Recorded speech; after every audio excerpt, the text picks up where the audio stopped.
മലയാള മാധ്യമങ്ങളുടെ സമ്പൂർണ്ണ ചരിത്രം പ്രമേയമായ ഇതി വാർത്താഹ പ്രകാശനം ചെയ്തു. തേവര സേക്രഡ് ഹാർട്ട് കോളേജിലെ മാധ്യമ വിദ്യാർത്ഥികളും അധ്യാപകരും ചേർന്നാണ് പുസ്തകം തയ്യാറാക്കിയത്. കേരളത്തിന്റെ ചരിത്രത്തിൽ ആദ്യമായാണ് ഇത്തരമൊരു ചുവടുവെപ്പ്. മുതിർന്ന മാധ്യമ പ്രവർത്തകൻ തോമസ് ജേക്കബ് ആണ് പുസ്തകത്തിന്റെ പ്രകാശനം നിർവഹിച്ചതും അവതാരിക എഴുതിയതും. വ്യാഴാഴ്ച കോളേജിൽ വെച്ചായിരുന്നു പുസ്തക പ്രകാശനം. 19 വിദ്യാർത്ഥികൾ എഴുതിയ 15 അധ്യായങ്ങളാണ് പുസ്തകത്തിന്റെ ഉള്ളടക്കം.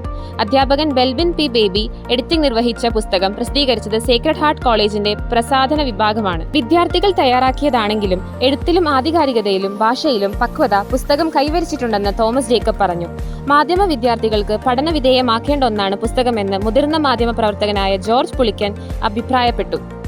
ആശയരൂപീകരണം മുതൽ പ്രസിദ്ധീകരണം വരെ ഏകദേശം 2.5 വർഷത്തെ പ്രയത്നം പുസ്തകത്തിന് പിന്നിലുണ്ടെന്ന് അധ്യാപകൻ ബെൽവിൻ പറഞ്ഞു.